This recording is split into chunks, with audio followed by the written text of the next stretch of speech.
자, 이제 추경 매수, 저점 매수, 그리고 또 일발장전까지 이어가는 코너입니다. 하이투자증권 투자솔루션 이동근 팀장과 MBN골드 김영민 매니저 함께합니다. 어서 오십시오. 반갑습니다. 네. 자, 이동근 팀장이 정해오신 주제를 또 보도록 하죠. 자율주행 관련주, IT 업체들 자동차 시장 진출 가속화한다. 저점 매수 이렇게 정해오셨는데 어떤 의미인지 풀어볼까요? 이제 어제 그런 좀 그 기사를 봤는데 이제 사실 이제 어제 같은 경우는 이제 2차전지 관련주들이 많이 올랐습니다. 근데 이제 2차전지 관련주들이 최근에 약간 그 몇몇 애널리스트들이 2차전지 관련주들에 대해서 조금 이제 고평가 얘기를 하고 있어요. 이제 좀 어떤 뭐 많이 오르기도 했었고 네. 그리고 이제 중국에 있는 업체들과 비교해 봤을 때 약간 그 괴리가 나타나고 있다 뭐 이런 얘기를 하면서 사실 조금 이제 그런 얘기를 하면서 뭐 그 기사는 일단 그 자율주행차에 대해서 좀 주목을 해야 된다. 2차전지도 2차전지지만은 뭐 이런 얘기들을 좀 썼는데 뭐 이제 그런 부분과도 좀 맥이 통하는 얘기입니다. 사실 최근에 이제 아시겠지만 애플카 이슈가 좀 부각이 되면서 뭐 이제 관련주로 좀 거론되는 종목들의 강세가 좀 나타나기도 했었고요. 뭐 대표적인 업체들이 뭐 여러분 잘 아시는 이제 LG이노텍 같은 업체입니다. 사실 이제 뭐 대형주 중에서 유일하게 지금 주가가 이제 살아있는 이러한 이제 업체인데 뭐 이제 이런 부분들이 결국은 이 자율주행과 좀 맥이 닿아있다 이렇게 말씀드릴 수가 있겠고요. 결국 이제 IT 산업계의 중요한 패러다임 중에 하나가 이제 결국은 그 자율주행 기반의 전기 자동차로의 전환이라고 볼 수가 있겠고 최근에 이제 무엇보다도 중요한 부분들은 이제 기존의 어떤 뭐 스마트폰 시장에 좀 집중을 했었는데 이쪽이 좀 성장이 둔화되면서 결국은 모빌리티 쪽으로의 어떤 이런 그 확대 내지는 이제 시장의 전환 이런 부분들이 많이 나타나고 있습니다. 그래서 이제 IT 업체들이 자동차 시장 진입을 좀 가속화하고 있다. 이렇게 좀 말씀드릴 수가 있겠고요. 결국 가장 큰 관심은 애플의 자동차 산업의 본격 진출이라고 할 수가 있겠습니다. 뭐 이미 얘기들은 많이 무성해요. 뭐 여기저기서 얘기들이 나오고 있고 실질적으로 그런 부분들이 일정 부분은 주가에 지금 상당히 좀 반영이 되어 있는 측면도 있고요. 결국 향후에도 애플 그리고 이제 테슬라 이런 쪽에 관련된 자율주행과 연관되어 있는 이런 뉴스 프로가 부각이 되면서 주가에 계속적으로 작용을 하지 않겠는가 이렇게 말씀드릴 수가 있겠고요. 결국 지금 자율주행 시장에서 중요한 부분들은 자율주행에 필요한 전기차가 확대되는 것들 그리고 이제 주행 기술이 고도화되는 것 또 중요한 부분은 무엇보다도 이제 자율주행에서 지금 어떻게 보면 넘어야 될 가장 큰 벽은 사회적으로 용인된 낮은 사고율입니다. 그러니까 사고가 나면 안 되는 거죠 결국은 자율주행에서 지금 가장 좀 경계해야 되는 부분들이 그런 부분이기 때문에 이런 것들이 충족이 된다면은 계속해서 기술 진화라든가 발전이 나타날 것으로 전망이 되고 있고요. 뭐 여러분 잘 아시겠지만은 지금 두 진영이 있어요. 그러니까 애플과 테슬라로 비교되는 두 진영이 있는데 약간 서로의 접근 방식은 다릅니다. 자율주행과 관련해서 테슬라는 점진적이고 애플은 이제 혁신적인데 말 그대로 이제 지금 자율주행의 핵심 기술 공통적으로 카메라라든가 또 뭐 반도체 기판이라든가 또 뭐 센서라든가 이런 쪽의 어떤 공급망 확보가 중요해진 상황이기 때문에 이와 연관되어 있는 밸류체인의 종목들은 계속해서 좀 유심히 봐야 되고 뭐 이런 종목들에 대해서는 장기적인 관점에서 관심이 필요하다 이런 말씀을 드릴 수가 있을 것 같아요. 뭐 지금 나오고 있지만은 여러 종목들 뭐 삼성전기라든가 LG노텍이라든가 그렇죠. 대표적으로 LG노텍 그렇죠. 이제 뭐 이제 카메라 관련주들 뭐 세코닉스, MC넥스, 뭐 파트론 같은 종목들 자화전자도 그렇죠. 이제 뭐 자화전자 들어가 있고 뭐 최근에 좀 부각되고 있는 뭐 이제 해성 DS라든가 뭐 대덕전자라든가 이런 종목들에 대해서는 계속해서 좀 관심을 가질 필요가 있다 이런 말씀입니다. 네, 앞서도 잠깐 다루긴 했습니다만 맥락은 이어지는 것 같습니다. 반도체라는 분야에서 조금 더 들어가면 이제 차량용 반도체. 과거에는 아까 제가 이제 한미 반도체 김정영 상무가 전해준 인포메이션 내용이 이겁니다. 그러니까 그 오사트 후공정의 이제 주력인 한미 반도체의 정보니까 산업체 얘기인데 최근에 이제 그 MCU라고 하는 것이 차량용 반도체의 그 마이크로 컨트롤 유닛이라고 하잖아요. 그런 단계는 사실 그 8인치 웨이퍼 업체들한테 큰 돈은 안 된대요. 그렇죠. 이게 이제 뭐 다품종 소량 생산이기 때문에 그래서 이제 반도체도 차량용 반도체도 DCU라고 하는 도메인 컨트롤 유닛.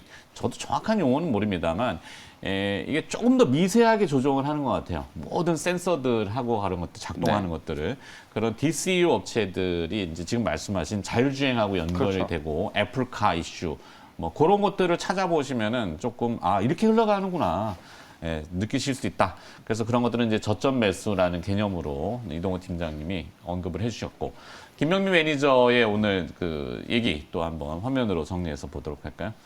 김현 매니저는 자, 리오프닝 인플레이션도 이겨내는 보복 소비, 추격 매수 따라 붙어보자. 그렇죠? 이겨내자의 개념은 상당히 긍정의 포인트인 것 같아요. 지난주에 이동호 팀장님이 나오셨던 수요일 날 시장이 상당히 무거웠는데 이동호 팀장님이 감아버립시다. 네. 감아버립시다. 그런 표현까지는 안 썼는데. 그건 제가 좀 독해한, 과격한 표현이고 하여튼 그때 이제 대형주를 LG 노텍이 때 강하게 한번 뭐 움직였고. 얘기를 하셨는데 네. 그때 스파 시청률이 굉장히 좋았다고 그래요. 아, 그렇습니까? 희망을 전해드려야 되죠. 앞서 제가 뭐 오프닝하면서 뭐 복잡하게 뒤죽박죽 꼬였어요라고 얘기하면은 저 스스로도 멘트하면서 꼬이거든요. 네. 복잡하게 생각하는 거 말고 자 보복 소비로 이겨냅시다. 네. 어쨌든 지금 물가가 정말 좀 살인적인 네. 상승을 하고 있잖아요. 그러다 보니까 실제로 이제 많은 분들이 좀 걱정을 하시는데 걱정을 하는 한편으로 또 보면은 그동안에 거의 우리가 2년여 만에 지금 사회적인 거리두기가 완전히 이제 또 해제가 됐잖아요. 그러다 보니까 그간 좀 억눌렸던 소비, 물론 이제 보복 소비 얘기가 많이 나오긴 했는데 요번에는 이 거리두기가 없어진 것과 관련된 이제 또 소비가 조금 늘어나는 부분들에 대해서 좀 주목을 좀 해보자라는 거고, 워낙 제가 뭐 저뿐만 아니라 많은 전문가분들이 이 리오프닝과 관련해서는 많이 좀 말씀을 좀 하셨기 때문에 오늘은 뭐 종목들 중에서 조금 더 여러분들이 좀 관심을 가져야 되는 종목들을 한번 따라 붙어보자. 네. 그런 개념으로 이해를 해주시면 좋을 것 같고, 뭐 날씨가 너무 좋잖아요. 최근에 상충객들이 엄청나게 뭐 주말마다 뭐 여기저기 이제 관광지라든지 유원지에 정말 사람이 미어 터진다라는 표현이 과언이 아닐 정도로 정말 많은 사람들이 몰리고 있다라는 걸 보도를 통해서 여러분들이 보셨을 거고,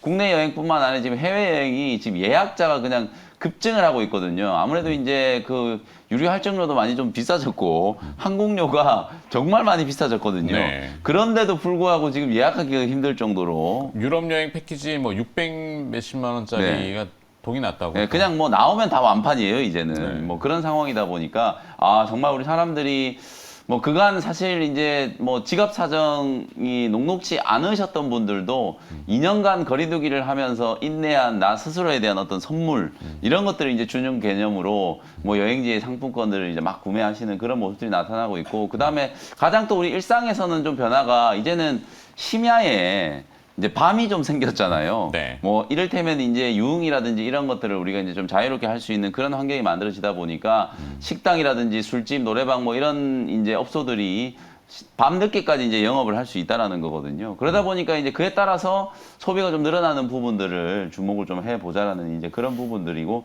물가가 지속권은 있지만 그거보다 더한 이제 보복 소비 심리가 당분간 좀 이어지면서 관련된 종목들한테는 조금 수혜가 될 수 있다. 저는 그런 말씀을 좀 드려보고 싶고요.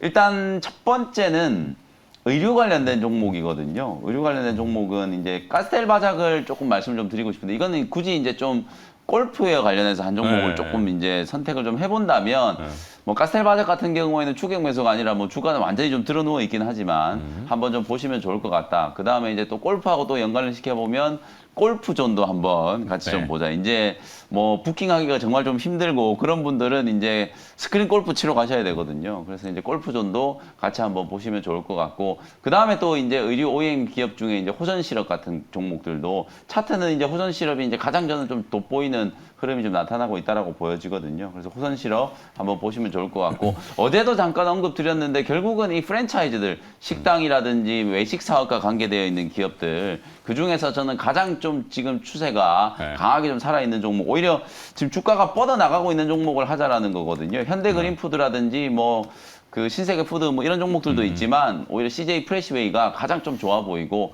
그다음에 이제 여행, 해외 여행을 못 가시는 분들은 이제 제주도라도 한번 가보자. 뭐 이런 생각들을 좀 하고 계시기 때문에 항공주 중에 굳이 또 하나 좀 얘기를 한다면 제주항공, 요렇게 이제 조금 리오프닝과 관련된 포트폴리오를 한번 말씀을 좀 드려보고, 네. 선택을 좀 한다면 오늘의 선택은 좀 네, 필요하죠. 한 2개 정도만 좀 꼽아보면 카스텔 바작하고 CJ 프레시웨이 네. 이 두 종목을 한번 선정을 물론 네 개 해보겠습니다. 다 주류적인 그 중심에 있지만 그래도 선택하자면 네. 카스텔 바작, 그다음에 CJ 프레시웨이. 자, 요 타이밍에서 지금 시청자분들의 또 리뷰 요청이 들어왔는데 국순당이 아, 네네네. 언급하셨던 기업인데 네, 그렇죠. 목표가를 제시하셨던 부분을 네. 터치를 했다고 하던데. 네, 이게 12,500원을 목표가를 제시를 해드렸는데 어저께 장중에 거의 뭐 한 20% 가까이 네. 급등이 좀 들어왔어요. 이게 이제 저도 순당이 물론 이제 대부분 다 막걸리. 수주로 알지만 네네. 여기에 그 스마트팜 맞아요. 회사가 있더라고요. 어저께는 급등을 한 게 저는 이제 국순당을 리오프닝 이제 아까 말씀드렸던 것처럼 이제 밤늦게까지 이제 회식도 하고 술자리 하다 보면 또 막걸리 소비도 늘어나고 수출도 늘어나고 이런 말씀을 좀 드렸었는데 어저께는 지금 앵커님 말씀해 주셨던 것처럼 이 국순당이 보유하고 있는 이제 스마트팜 기업 파메이트라고 하는 회사의 이제 2대 주주다라는 게 이제 알려지면서 네. 어저께 뭐 비료 사료 뭐 한일 사료가 요즘에 또 현대 사료에 이어서 난리죠. 정말 뭐 난리잖아요. 그러다 보니까 그 이슈가 이제 부각이 되면서 주가가 이제 동반해서 같이 좀 급등이 나온 게 아닌가. 아무래도 이제 고가권에서 아주 많은 대량 거래가 좀 터졌기 때문에 제가 말씀드렸던 목표가 12,500원 근방에서 좀 차익을 챙기는 차원으로 국순당은 대응을 좀 하시면 될 것 같습니다. 네, 좋습니다. 자, 김영민 매니저는 리오프닝 관련해서 보복 소비, 물론 최근에 이제 인플레이션이라고 하는 물가가 계속 오르고 있지만 뭐 적당한 소비는 미덕이다 이렇게 네. 하잖아요. 네. 과소비나 이걸 종용하자는 얘기는 아닙니다. 뭐 해외여행 600만 원짜리가 보편화되었다 이런 얘기도 아니고 그냥 그런 것도 있다라는 정도만. 자, 그래서 지금 화면에 정리됐습니다. 김현 매니저는 따라 붙어보자는 추격 매수, 그다음에 이제 이동훈 팀장은 IT 쪽의 주류적인 흐름을 좀 파악해서 저점 매수 이렇게 정리해 주셨습니다. 자, 일발장전으로 넘어가도록 하죠.